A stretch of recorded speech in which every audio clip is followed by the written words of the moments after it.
Vamos con Agrometal. Para eso vamos a ver primero la nueva máquina ADX Magna, que fue la gran presentación en junio. Hicieron la propaganda, para decirlo.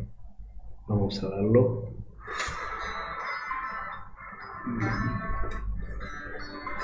Tiene 13 metros de ancho de labor, una tolva de 13.000 litros, un montón. 55 hectáreas de trigo fertilizado, o puede ser soja también, variable de semilla y fertilizante.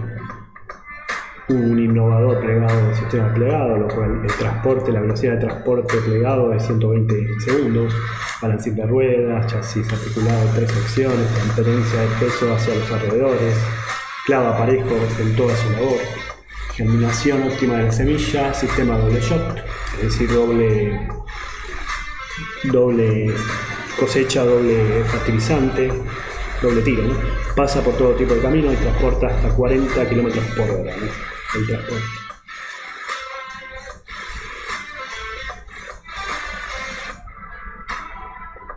Y bueno, equiparla con un kit GG neumático y dosificador a placa. Sembra más hectáreas, más trabajo, más seguro. Es la mejor ventana para su siembra. Bien, vamos a ver antes de entrar a los números y otras cosas, a un informe del INDEC, donde si vemos las sembradoras, que es el 24,8% de lo que es maquinaria agrícola, facturó 19.533 millones en el primer semestre.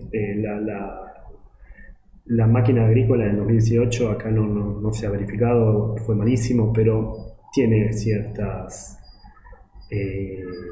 como es alto y bajo, algunas ondas, ¿no? Teóricamente el tercer trimestre tendría que ser mayor al segundo, pero no lo fue. Esto es por lo que pasó con el campo, ¿no? Y una cosita más, las sembradoras en el primer semestre, tanto el primer trimestre como el segundo, tuvieron más unidades vendidas, ¿no? Y mayor facturación también. El precio promediado por unidad, sin contar inflación, es 22.529, el año pasado fue 13.212, pero el primer semestre no había un 70% de inflación, así que sí, abocaron eso. Pero Agrometal no demostró eso, y lo vamos a ver después. El ejercicio 2022 da un saldo neto positivo de 906 millones, un 45,7% inferior al acarreado del 2021. El tercer trimestre en particular dio un déficit de 3,4 millones, el año pasado dio un positivo de 732 millones. Esto es principalmente vinculado al extraordinario impacto de la inflación sobre la estructura patrimonial imputado en RECA. Uno también es no cobrar los bonos, los bonos fiscales, es decir, el 8% de beneficio de promoción a la industria agropecuaria en este caso, y que no se ha pagado todavía, según lo que dicen. Y el otro es el RESCA, no saber qué hacer con la plata, con los activos monetarios que obviamente son sensibles a los ajustes por inflación. Bien, vamos a sumas y saldos. Vemos acá una baja de 1.668 millones a 906 millones, con ganancias brutas que bajan 700 millones aproximadamente, y bueno, impactado principalmente estos más de 700 millones en este tercer trimestre, ¿no? Hay una diferencia bastante honda entre uno y otro. Bueno, aspectos salientes. Se limita el crecimiento de ventas en las importaciones, ya que por primera vez en 20 años no se han cobrado los bonos fiscales 369,01. Este es el año donde se dio incentivos a los bienes de capital, de producción, etc. Hubo un cambio de tendencia en la venta de sembradores en el tercer trimestre del 2022, donde julio tuvo una caída importante y consolidando su nivel bajo de facturación en agosto y septiembre. Ahora vamos a leer algo que dijo Negrini, quien es la presidenta de Agrometal. Esto se debe principalmente a las altas tasas de interés, una sequía que está afectando fundamentalmente al trigo y el atraso del inicio de siembra porque no hay tierra húmeda para el maíz. Bueno, vamos a leer un poquito lo de Negrini en actas.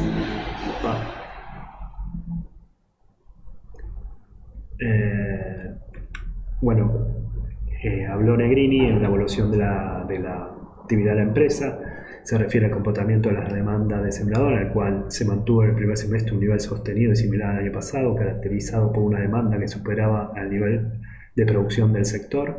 Destaca que esa característica cambió en el tercer trimestre, el cual presenta desde el mes de julio una caída importante en el nivel de concreción de nuevas operaciones, aspecto que se vio reflejado también en un menor nivel de facturación en el mes de agosto y lo que va de septiembre.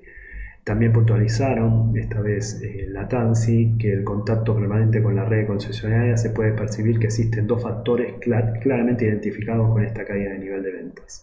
Uno es la fuerte suba de tasa de interés para poder financiarse y comprar una maquinaria, y la otra, la sequía que se va consolidando con el pasar de los meses, está afectando principalmente a la evolución del trigo, por ende a las ventas. El mes de septiembre debería haber comenzado la siembra de maíz en fecha óptima, no obstante en la fecha se observan muy pocos lotes sembrados con el cereal, consecuencia directa de la falta de humedad en el suelo y el alto riesgo que el productor percibe al sembrar en condiciones tan adversas. Los informes meteorológicos están indicando un tercer efecto La Niña consecutivo, el cual se extendería hasta finales del próximo verano, esto quiere decir marzo del año que viene, lo que implica una campaña complicada desde el punto de vista productivo. Negrini concluye que presentará un nivel de máquina facturada levemente superior al mismo periodo del año anterior, aunque es muy probable que la facturación en pesos sea menor como consecuencia del no devengamiento de los bonos fiscales, como dijimos, y una pérdida al no cobrarlo del 8% de las ventas. Es muy importante que en este presente mes no tuvo un efecto reactivante llamado dólar soja, se generaron expectativas de reactivación de la demanda, las cuales no se concretaron por el pasar de las semanas. El combo tasas altas más sequía es muy determinante en el comportamiento del productor en cuanto a sus decisiones de inversión. A nivel operativo y financiero, la empresa continúa con la tendencia que se observa desde mediados del 2020, que justamente la pandemia, primero porque la gente siguió necesitando comida principalmente, y esta empresa en el primer semestre del 2020 tuvo la sorpresa de que la demanda sea mucho más que la capacidad productiva. Hoy no está pasando. Y hablan de la inflación, ¿no? Bueno, las ventas suman 9.202 millones, siendo un descenso del 10,4% en el interanual. Los costos de ventas son 5.536 millones, ahorrando un 7,3%. El margen de EBITDA sobre ventas es 31,4%, en el 2021 era 35,4%. Las existencias saldan 1.558 millones, bajando del inicio del ejercicio 16,2%. En el 2021 habían subido 30,7%. Las compras caen 24%, esto se debe al primer trimestre. Por desborde de proveedores, por demanda superior a la normal puntualizada en el primer semestre. En el trimestre esto se hablando un poquito, desacelera mejor dicho, un 16%. Productos terminados caen un 41,3%, pero hay más productos en proceso. Bueno. Acá vemos en la página 5, en la página 57 las existencias, productos terminados, si bien hay 443 millones más que el año pasado, hay productos en procesos menores, que era lo que porque la demanda del año pasado era bastante, como dije, mayor a la capacidad productiva. Este año los productos en procesos se va disipando y se van convirtiendo en productos terminados, ¿no? Por eso. Esa es la diferencia. Y después los inventarios que se destaca. Los productos terminados que bajan del inicio del año, pero el año pasado también a 200 millones de pesos, ¿no? Es decir, que se van haciendo las entregas. Las ventas brutas de sembradoras, que son el 93,3% de la facturación, baja 14%. Los ventas de repuesto aumentan casi un 28%. La relación bonificaciones y descuentos otorgados a clientes forman un 9,8%, al igual que el anterior trimestre. El año pasado era 11,1%. Recordemos que al principio de la pandemia, al principio, en 2020, se habían otorgado bonificaciones hasta el 20%. Al exterior se factura el 0,6%, subiendo 19,7%, es porque se exportaron 2 sembradoras. El total de sembradoras producidas y vendidas son 391. un 6% más que el año pasado, es decir, trabajan a pedido, a demanda, mejor dicho, el mayor volumen en 5 años. La relación ingresos por ventas brutas sobre sembradora es decir, el valor de la sembradora bruto es de 30 millones de pesos, el año pasado era de 36,6 millones de pesos, esto es lo que pasa en este periodo, un 27% menor, con ajuste por inflación ya aplicado. Bueno, vamos a los página 62, donde vemos que las bonificaciones es 1.144 sobre los 11.717. En lo bruto hay 1.600 millones de venta menos, pero se acerca a esa diferencia a 1.000 millones en lo neto. Mercado externo se facturaron 10 millones más que el año pasado, 10 millones de pesos no más. Es decir, la sembradora estuvo por debajo del promedio, ¿no? 30 millones hasta ahí. Son 2 sembradoras más o menos en el promedio. Más. Yendo a la reseña, vemos 391 sembradoras. Todavía está, este año va a ser récord otra vez. El año que viene veremos cómo empieza. Hay 2 sembradoras que se exportan. Y nada más. Los gastos por naturaleza suman 2.477 millones, siendo un incremento del 10% anual. Las remuneraciones suben 8%, siendo el 42,2% de los gastos. Impuestos, tasa y contribuciones, que es el 12,4%, baja un 11,8%. Y gastos por publicidad y propaganda, que es lo que está con los gastos, aumenta casi 9%, porque se encargó de la exposición en San Nicolás, lo cual gastó 10 veces más plata casi. Bueno, en la página 58 vemos todo esto, donde los sueldos subieron sobre todo en la parte, en general, al menos en comercial, subieron en todo, porque bueno, en lo comercial también, perdón. Impuestos, tasas también, lo mismo, y lo que destaco de publicidad es la suba de 118 millones de gastos contra 13 millones del 2021. Vamos a la parte financiera, donde restaron 1.351, extendiendo el déficit en un 62%, principalmente por brecha de RECAM, al tener muchos activos monetarios, un 125% mayor el RECAM. La deuda financiera es de 868,8 millones, una baja de 7,6, pero hay que tener por ciento, ¿no? Hay que tener en cuenta cómo es esto, que la inflación sube más que el dólar oficial en este periodo de 9 meses. En moneda extranjera es el 32,3%, ¿no?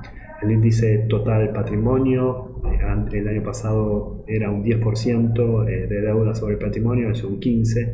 Anticipo del cliente, bueno, se va disipando, es un 32,6% menos por entregas y menos demanda. Y créditos por venta baja un 21,4%, que vendría a ser como la antítesis de el contrasiento de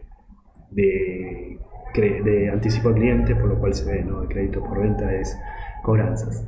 El flujo de fondos en efectivo alcanza los 1.430,4 millones, un 18% menor al año pasado, disminuyendo bastante, 540,6 millones, porque este año se pagaron dividendos.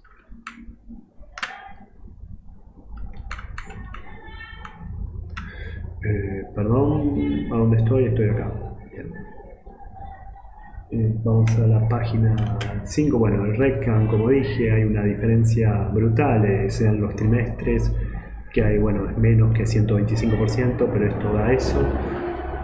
1.205 millones, 1.204 millones acumula el RECAM. Ingresos financieros, hay algo que llamó la atención, que es la renta por fondos comunes de inversión, fue 419,2 millones.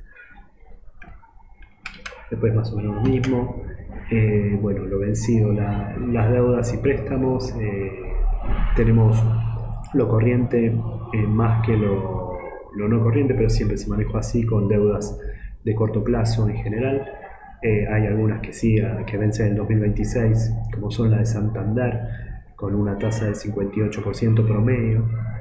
y la deuda extranjera son 280 millones que forman parte del 32%, ¿no? Todo usado para capital de trabajo en general, y la deuda en dólar que tiene con el HBC aumentó a 5,3, que es la más alta, la tasa más alta, sino generalmente es 4%.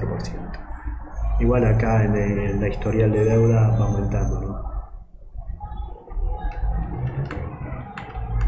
Algo más acá del flujo, ¿no?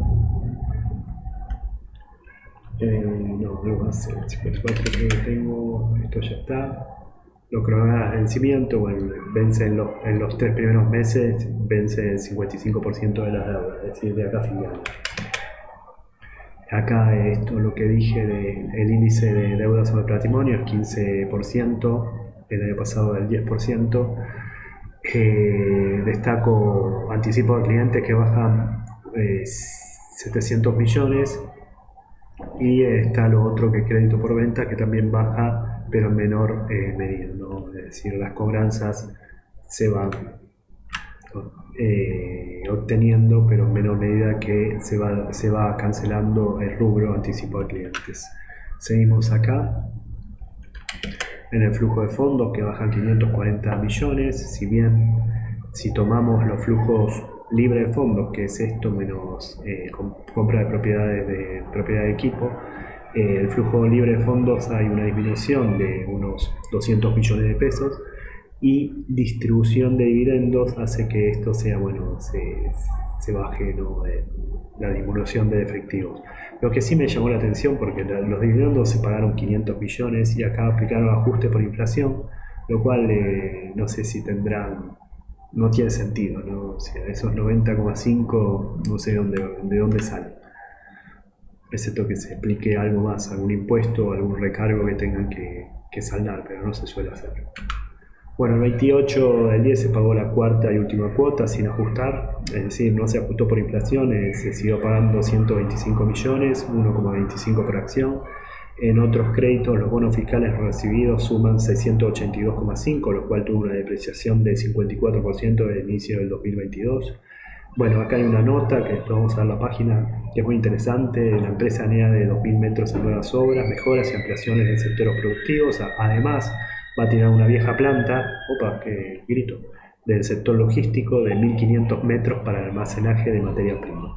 Se espera una producción que se mantenga al ritmo de las demandas ya cerradas en el primer semestre del 2022, abocado a concretar nuevas operaciones del 2023. Lo que digo de los otros créditos, tenemos lo siguiente. Lo que me llama la atención es que vence 4 meses, porque estos dos sean iguales. En realidad ya están vencidos, ya deberían cobrarlo. Y este bono tendría una depreciación de 800 millones, ¿no? Bastante desde el inicio del año. Es un 54% menos. Eso es lo que calculé. Y otra cosa, hay una página que se llama Maquinat, que son las máquinas nacionales, tiene que ver con las sembradoras nacionales, que tienen las estadísticas, está muy buena, de ventas, de producción y todo eso, y algunas noticias que son de hoy día, ¿no? Primero, la exportación de agromáquinas, lo que es una piedra del zapato. Esto hace que las mismas fábricas, industria, está obligada a entregar al Banco Central los dólares que cobran por la operación al tipo de cambio oficial, por lo cual tienen que carecer para exportarla. Los insumos para producir generalmente están en dólares, pero con otra cotización, es decir, lo compran ahí, es la ecuación de sus cosas. Y bueno, los derechos de exportación y fletes y todo eso. Esta es una nota muy nueva. Y Agrometal, que está en esta página también con algunas notas. La última está con el proceso de renovación, agregando 2.000 metros en nuevas obras, donde se le suman 30.000 metros cubiertos en un predio de 19 hectáreas.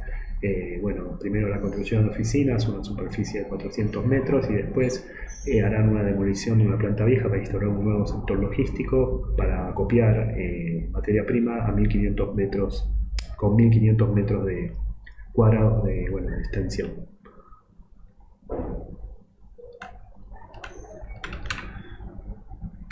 La liquidez va de 1,67 a 2,05, la deuda está en sana, la solvencia es 0,9 a 1,42, el valor del libro se acerca a la cotización, esto se está cerrando, la cotización estuvo bajó de hecho en este trimestre de 60 a 56.3. La capitalización es 5.630, es la más baja del panel líder lejos. La capitalización, la ganancia por acción acumulada es 8.71 y el PER sigue siendo bajo, 4.62. Pero las expectativas también son más bajas porque el productor, el agropecuario, no sé si va a invertir en máquinas cosechadoras por el hecho que le va a entrar mucho menos plata.